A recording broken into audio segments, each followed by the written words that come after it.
ইনশাল্লাহ সেদিন বেশি দূরে নয় যেদিন বাংলাদেশের সচিবালয়ের সম্মুখে ইসলামের পতাকা উড়বে, বাংলাদেশের জনপদগুলোতে আল্লাহু আকবরের ধ্বনি প্রতিধ্বনিত হবে, বাংলাদেশের সংসদ ভবনের সম্মুখে কালেমার পতাকা উড়বে। গোটা পৃথিবীর গণতন্ত্রের ধারক বাহকগণ মুসলমানদের পায়ের কাছে আসতে বাধ্য হবে, মুসলমানদের সম্মুখে মাথা নোয়াতে বাধ্য হবে। ইমাম মাহদী আলাইহিস সালাতু ওয়াস সালামের আগমন বেশি দূরে নয়, হযরত ঈসা আলাইহিস সালাতু ওয়াস সালামের আগমন বেশি দূরে নয় যেদিন সমগ্র মুসলিম উম্মাহ এক কালিমার পতাকা তলে আশ্রয় নিবে এবং মধ্যযুগীয় সময়ের ন্যায় ইসলাম গোটা পৃথিবীতে নিজের জয় জয়কারকে ছড়িয়ে দিবে। বিশ্ব ইহুদিবাদ ও জায়নবাদ নিজেদের লক্ষ্য অর্জন করতে কি কি কাজ করছে তা আমরা প্রথমেই জানব। মুহতারাম হাজিরিন, বিশ্ব উপনিবেশবাদী ও তাদের মিত্র খ্রিস্টানরা ঊনবিংশ শতাব্দীতে দুটো বিশ্বযুদ্ধের মাধ্যমে উসমানী খেলাফত ব্যবস্থাকে ধ্বংস করে নিউ ওয়ার্ল্ড অর্ডারের পথ সুগম করে দিয়েছে। ইসলামী শাসন ব্যবস্থা পতনের মধ্য দিয়ে ইহুদি ও খ্রিস্টানদের নতুন একটি শাসন ব্যবস্থা প্রতিষ্ঠিত হয়। এরপর সোভিয়েত ইউনিয়নের পতন ঘটানো হয়। এরপর আন্তর্জাতিক ক্রুসেডার শক্তি দ্বারা ইরাক ও আফগানিস্তানে আক্রমণ করানো হয়। সর্বশেষ তারা ইসলামকে ধ্বংসের জন্য নতুন একটি পন্থা অবলম্বন করেছে, সেটি হচ্ছে ইসলামকে সন্ত্রাসবাদ হিসাবে প্রচার করা, যার ফলশ্রুতিতে মিডিয়া থেকে শুরু করে রেডিও, টিভি চ্যানেল, সংবাদ মাধ্যম, বই, পুস্তক, ফিল্ম, উপন্যাসের মাধ্যমে সব দিক দিয়েই তাওহীদে বিশ্বাস স্থাপনকারীদের জঙ্গি হিসাবে সাব্যস্ত করা হচ্ছে। হাজার হাজার প্রাচ্যবিদরা জীবনের আরাম আয়েশকে বিলিয়ে দিচ্ছে ইসলামকে ধ্বংসের জন্য। অঘোষিতভাবে ইস্তিশরাক, মুস্তাশরিক, ওরিয়েন্টালিস্ট, সেকুলারিজম, হিউম্যানিজম, মডারিটিজমের মাধ্যমে ইসলামকে চিরতরে দুনিয়া থেকে মিটিয়ে ফেলার ষড়যন্ত্র করা হচ্ছে। এত কিছু প্রত্যক্ষভাবে হওয়া সত্ত্বেও আজ বিশ্ব মিডিয়া নীরব, মানবাধিকার সংস্থাগুলো নীরব। তবে আমরা বিশ্বাস করি ইমাম মাহদী আলাইহিস সালাতু ওয়াস সালামের আগমন বেশি দূরে নয়, হযরত ঈসা আলাইহিস সালাতু ওয়াস সালামের আগমন বেশি দূরে নয় যেদিন সমগ্র মুসলিম উম্মাহ এক কালিমার পতাকা তলে আশ্রয় নিবে এবং মধ্যযুগীয় সময়ের ন্যায় ইসলাম গোটা পৃথিবীতে নিজের জয় জয়কারকে ছড়িয়ে দিবে। মুহতারাম হাজিরিন, একটি নতুন শাসন ব্যবস্থা প্রতিষ্ঠার জন্য দীর্ঘমেয়াদী পরিকল্পনার প্রয়োজন। তাই ইহুদি এবং খ্রিস্টানদের গোপন সংগঠন ইলুমিনাতি জন্মের শুরু থেকেই নতুন একটি শাসন ব্যবস্থা প্রতিষ্ঠার ষড়যন্ত্র করে আসছে। যে শাসন ব্যবস্থার ভাগ্য ইহুদিদের হাতে থাকবে, যে শাসন ব্যবস্থার ভাগ্য সম্পূর্ণ ইহুদিদের হাতে থাকবে, গোটা পৃথিবী তাদের গোলামির শিকলে আবদ্ধ হবে। আর এই শাসন ব্যবস্থাকে আধুনিক যুগে নিউ ওয়ার্ল্ড অর্ডার বলা হয়। এই নামটা সর্বপ্রথম একজন ল্যাটিন গবেষক হুগো গ্রোসিয়াস তার বই on the law of war and peace পেশ করেছিলেন। তিনি সমগ্র বিশ্বের জন্য একক এবং একটি সার্বজনীন আইনের পরিকল্পনা ব্যক্ত করেছিলেন। আর ইহুদি এবং খ্রিস্টানরা এই লেখকের মূলমন্ত্র অনুযায়ী সমগ্র বিশ্বে নিজেদের একক শাসন ব্যবস্থা প্রতিষ্ঠিত করতে চায়। সর্বপ্রথম যখন তারা তাদের এই মিশন নিয়ে মাঠে নেমেছিল, তখন তাদের বিরোধী শক্তি হিসাবে একমাত্র শক্তি ছিল ইসলামী খেলাফত ব্যবস্থা, যার ফলে তারা নানাবিধ ষড়যন্ত্র করে তুরস্ককে প্রথম বিশ্বযুদ্ধে ঠেলে দিয়েছে। এরপর দ্বিতীয় বিশ্বযুদ্ধ বাঁধিয়ে আমেরিকার মাধ্যমে নিজেদের নতুন শাসন ব্যবস্থা প্রতিষ্ঠার ষড়যন্ত্র করে যাচ্ছে। তো তাদের চিন্তা চেতনা অনুযায়ী এই শাসন ব্যবস্থা যদি প্রতিষ্ঠিত হয়ে যায়, তাহলে পৃথিবী কারাগারে পরিণত হবে, পৃথিবীর মানুষেরা তাদের গোলামে পরিণত হয়ে যাবে। এই শাসন ব্যবস্থার প্রতিনিধিরা বিভিন্ন দেশ শাসন করবে, নিরাপদ মানুষেরা জুলুমের শিকার হবে, কেউ কাউকে ভালোবাসবে না, পরস্পর মায়া মমতা উঠে যাবে। আর এই শাসন ব্যবস্থার রূপরেখা ইহুদিরা ইতিপূর্বেই প্রস্তুত করে রেখেছে।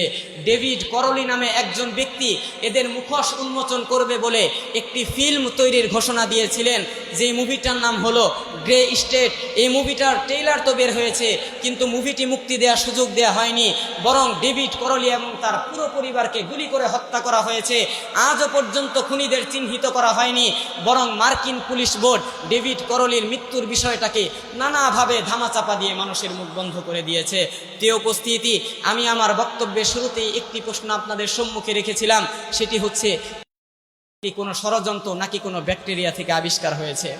এই বিষয়ের সরাসরি উত্তর আমি হ্যাঁ কিংবা নার মাধ্যমে আপনাদের সম্মুখে দিব না, বরং কিছু ব্যক্তির মন্তব্য এবং কিছু আননোন ওয়েবসাইটের ভয়ঙ্কর দাবি সম্পর্কে আপনাদেরকে বলবো।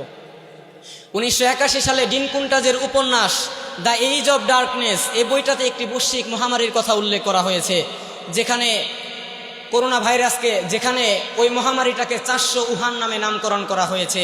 আর উহান হলো চীনের সেই এলাকা যেখান থেকে করোনা ভাইরাসের উৎপত্তি হয়েছে। এই বইয়ে আরও বলা হয়েছে, এই বইয়ে 400 উহানকে একটি গোপন অস্ত্র হিসাবে দেখানো হয়েছে। প্রিয় উপস্থিতি, এই উপন্যাসের দাবিগুলোর পক্ষে এটাও জোরদার প্রমাণ বহন করে যে 2015 সালে বিল গেটস একটি সম্মেলনে সতর্ক করে বলেছিলেন, আগামী কয়েক বছরে বিভিন্ন মহামারীতে 10 মিলিয়ন মানুষ মারা যাবে। মিডিয়া তখন বিল গেটসের কথায় তেমন কর্ণপাত করেনি। ওই সময়ে আফ্রিকায় একটি ভয়ঙ্কর জ্বর ছড়িয়ে পড়েছিল। বিল গেটস এটাও বলেছিলেন, এখন তো এই জ্বর আমরা নিয়ন্ত্রণ করতে সক্ষম হচ্ছি, কিন্তু ভবিষ্যতে এই ধরনের ভাইরাস আসলে আমরা তা ততটাও নিয়ন্ত্রণ করতে পারবো না। বিল গেটস আরও বলেছিলেন, ভবিষ্যতে বিভিন্ন টেকনোলজির মাধ্যমে মানুষের শরীরে ভাইরাস প্রবেশ করানো হবে। যুদ্ধের জন্য যেমন পূর্ব প্রস্তুতি নেওয়া হয়, এখন থেকেই রাষ্ট্রপ্রধানদের ভাইরাস এড়াতেও পূর্ব প্রস্তুতি থাকা দরকার। আমার দেয়া বিল গেটস সম্পর্কে এই তথ্যগুলো আপনারা চাইলে ইনক্লুডিং ফ্রম দ্য বিবিসি থেকে দেখে নিতে পারেন, যেটা এই পর্যন্ত 7 কোটিরও বেশি মানুষ দেখেছে। অন্যদিকে ইউটিউবে একটি হাই প্রোফাইল ভিডিও আপলোড করা হয়েছে, যেখানে কতিপয় আমেরিকান বিশেষজ্ঞরা দাবি করছেন যে আমেরিকান কোটিপতি এবং ইহুদিপন্থীদের একটি গোপন সংস্থা দ্বারা এই ভাইরাসটি ছড়িয়ে পড়েছে। এটা মূলত বিশ্বের কোটি কোটি মানুষকে হত্যা এবং জনসংখ্যা কমানোর জন্য একটি রাসায়নিক অস্ত্র হিসাবে বের করা হয়েছে। তারা আরও দাবি করেন, যারা থেকে বেঁচে যাবে তাদেরকে ভ্যাকসিন দিতে বাধ্য করা হবে, আর এই ভ্যাকসিন মানুষের স্বাস্থ্য সংক্রান্ত নানা জটিলতা সৃষ্টি করবে। ডেভিড আইকস নামক একজন ব্যক্তি একটি ওয়েবসাইটে দাবি করেন, প্রতিরোধক হিসাবে যে ভ্যাকসিন তৈরি করা হয়েছে তা যুবক বয়সের মানুষদের শরীরে অ্যালার্জি সহ নানা রোগ ব্যাধির সৃষ্টি করবে।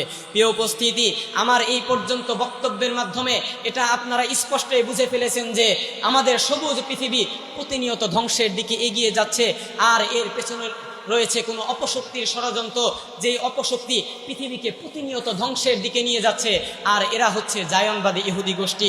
এদের মূল টার্গেট হলো মুসলিম যুবকেরা, কারণ যেই জাতির যুবকেরা গান বাদ্যে লিপ্ত থাকে, যেই জাতির যুবকেরা সিনেমা থিয়েটার নিয়ে ব্যস্ত থাকে, সেই জাতির অগ্রগতি কখনোই আশা করা যায় না। আলহামদুলিল্লাহ, এখন মুসলিম যুবকেরা গান বাদ্য থেকে সরে এসে বিভিন্ন সামাজিক কাজগুলোর দিকে অগ্রগতি দেখাচ্ছে। আজ মুসলিম যুবকেরা সিনেমা থিয়েটার থেকে সরে এসে বিভিন্ন কোরআনের মাহফিলের আয়োজন করছে। এটাই প্রমাণ করে সেদিন বেশি দূরে নয় যেদিন মুসলিম যুবকেরা এক কালিমার পতাকা তলে আশ্রয় নিবে এবং ইসলামী সমাজ বিনির্মাণের জন্য হাতে হাত রেখে কাঁধে কাঁধ মিলিয়ে খোরাসানের সেই অশ্বারোহী বাহিনীর দলে যোগ দিবে এবং সমস্ত স্বৈরতন্ত্রের কবর রচনা করে সাম্য, শান্তির, ইনসাফের সমাজ বিনির্মাণ করবে। মুহতারাম হাজিরিন, 36শে জুলাই কায়েম করে এদেশের মানুষ খুব ভালোভাবে দেখিয়ে দিয়েছেন তারা নাস্তিক্যবাদী কোনো শাসনে বিশ্বাসী নয়। 36শে জুলাই কায়েম করে এদেশের মানুষেরা খুব ভালোভাবে দেখিয়ে দিয়েছেন তারা সাম্প্রদায়িক কোনো শাসনে বিশ্বাসী নয়। আর 36শে জুলাইয়ের পরবর্তী সময়ে বিনা পারিশ্রমিকে দিনের পর দিন ট্রাফিক পুলিশের কাজগুলো করে, 36শে জুলাইয়ের পরবর্তী সময়ে বিভিন্ন সামাজিক কাজগুলো করে, 36শে জুলাইয়ের পরবর্তী সময়ে দল মত নির্বিশেষে স্বতঃস্ফূর্তভাবে কোরআনের মাহফিলগুলোর আয়োজন করে তারা স্পষ্টই একটি জিনিস দেখিয়ে দিয়েছেন, সেটা হলো বাংলাদেশে তারা ইসলামী একটি আইন চায়। এর মাধ্যমে আমি বলতে চাই, ইনশাল্লাহ সেদিন বেশি দূরে নয় যেদিন বাংলাদেশের সচিবালয়ের সম্মুখে ইসলামের পতাকা উড়বে, বাংলাদেশের জলপথগুলোতে আল্লাহু আকবরের ধ্বনি প্রতিধ্বনিত হবে, বাংলাদেশের সংসদ ভবনের সম্মুখে কালেমার পতাকা উড়বে। গোটা পৃথিবীর গণতন্ত্রের ধারক বাহকগণ মুসলমানদের পায়ের কাছে আসতে বাধ্য হবে, মুসলমানদের সম্মুখে মাথা নোয়াতে বাধ্য হবে। আজ বিশ্ব মোড়লরা সব দিক দিয়ে ইসলামকে কুণ্ঠাসা করবার সর্বাত্মক পায় তারা করে যাচ্ছে। তারা স্বাধীন ফিলিস্তিনের মানুষদের উপর তারা পরাধীনতার জাল বিছিয়ে দিয়েছে। এভাবে গোটা পৃথিবীতে ইসলামকে বিভিন্নভাবে কুণ্ঠাসা করবার সর্বাত্মক পায় তারা করা হচ্ছে। আমরা স্পষ্টভাবে বলতে চাই, মানবাধিকার সংগঠন হিসেবে প্রথম বিশ্বযুদ্ধের পর লিগ অফ নেশনস এবং দ্বিতীয় বিশ্বযুদ্ধের পর জাতিসংঘ আত্মপ্রকাশ করেছে। আন্তর্জাতিক মানবাধিকার সংগঠন হিসেবে এই দুইটি দলের প্রধান কার্যক্রম এটাই যে যখন ওই মানুষের উপর কোনো অনাচার হবে, অবিচার হবে, তখন ওই সেই অনাচারকে, অবিচারকে রুখে দেয়া। কিন্তু আমরা দেখতে পাই দীর্ঘ 77 বছর যাবৎ মুসলমানদের উপর নির্যাতনের স্টিম রোলার চলছে, ক্ষুধার যন্ত্রণায় সেখানকার মুসলমানেরা মৃত্যুর কোলে ঢলে পড়ছে। আন্তর্জাতিক সংবিধান লঙ্ঘন করে সেখানের শিশুদেরকে নিহত করা হচ্ছে। আর এত কিছু দেখা সত্ত্বেও আপনারা কোনো ব্যবস্থা নিচ্ছেন না। এখান থেকেই স্পষ্টভাবে বোঝা যায় আপনারা মানবাধিকার মিশনের নামে মুসলমানদের উপর ভীষণ চাপিয়ে দিচ্ছেন। মোহতারাম হাজিরিন, আজ দিকে দিকে ইসলামের জয় জয়কার শুরু হয়ে গিয়েছে, যার একটি প্রত্যক্ষ প্রমাণ হলো এই ৩৬শে জুলাই। বিগত ১৫ বছর এদেশের মানুষ একটি আহত সিংহের ন্যায় জীবনযাপন করেছে। কোনো ব্যক্তি সত্যকে সত্য এবং মিথ্যাকে মিথ্যা বলতে পারে নাই। এদেশের রাজনৈতিক দলগুলো কেমন যেন স্বার্থান্বেষী বেশে স্বীয় চাহিদাকে সর্বোচ্চ ফায়সালা মনে করেছে। ক্ষমতায় বসে থাকা ব্যক্তিগুলো নিজেদের ক্ষমতাকে কুণ্ঠিগত করে রাখতে আর্মি, পুলিশ থেকে শুরু করে প্রতিটি সেক্টরে বসিয়েছিল এমন কিছু ঘাতক যারা নামধারী সরকারের পাঁচটি পরম পরিতোষের ঢিকুর তুলেছে। অন্যদিকে জুলুমের শিকার হওয়া ভাই এবং ধর্ষিতা বোনগুলো এদেশের জনপদগুলোতে ঘুরেছে নিজেদের বিচার আদায়ের জন্য, কিন্তু তারা এই বাংলার মাটিতে বিচার পায় নাই। গুম হওয়া সন্তানের ব্যাপারে গোটা পৃথিবী বেখবর থাকলেও সন্তান হারা মাকে কেউ সান্ত্বনা দিতে পারে নাই। আর এই সমস্ত ব্যক্তিগুলো যখন গভীর রজনীতে আদালতে কিবরিয়ায় হৃদয়ের ব্যথা প্রকাশ করেছে, সেখান থেকে তাদেরকে আর ফিরে দেয়া হয় নাই। আল্লাহ তাআলা কোরআনে কারীমের মাঝে বলেন, ওয়াকাম আহলাকনা ক্বাবলাহুম মিন করনিন হুম আশাদ্দু মিনহুম বাতশা ফানাকাবু ফিল বিলাদ। আর এই আয়াতের সূত্রপাত ধরেই বাতিল যখন এসেছিল 15 বছরের ফেসিবাদী রূপ নিয়ে, হক এসেছিল ছাত্র জনতার রূপে। শুরু হয়ে গেল হক ও বাতিলের লড়াই। যে লড়াই কোনো দেশের সাথে দেশের হয় নাই, যে লড়াই কোনো অস্ত্র দিয়ে অস্ত্রের হয় নাই, যে লড়াই হয়েছিল এদেশের ফেসিবাদের নেতৃত্বে, এদেশের ছাত্র জনতার উপর এদেশের ফেসিবাদের নেতৃত্বে ছাত্রলীগ, যুবলীগ, হেলমেট লীগ পাখির মতো গুলি করে আমার ভাইদেরকে হত্যা করেছে। তবু এদেশের ছাত্র জনতাকে দমায় দেওয়া যায় নাই।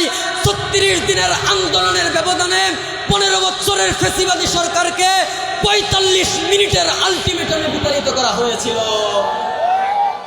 আমি আমার বক্তব্য আর বেশি দূর বাড়াবো না, আমাদের মেহমান উপস্থিত হয়ে গিয়েছেন। আমি এখানে আমার বক্তব্য শেষ করছি। ওয়া আখির দাওয়ানা আলহামদুলিল্লাহি রাব্বিল আলামিন। আসসালামু আলাইকুম।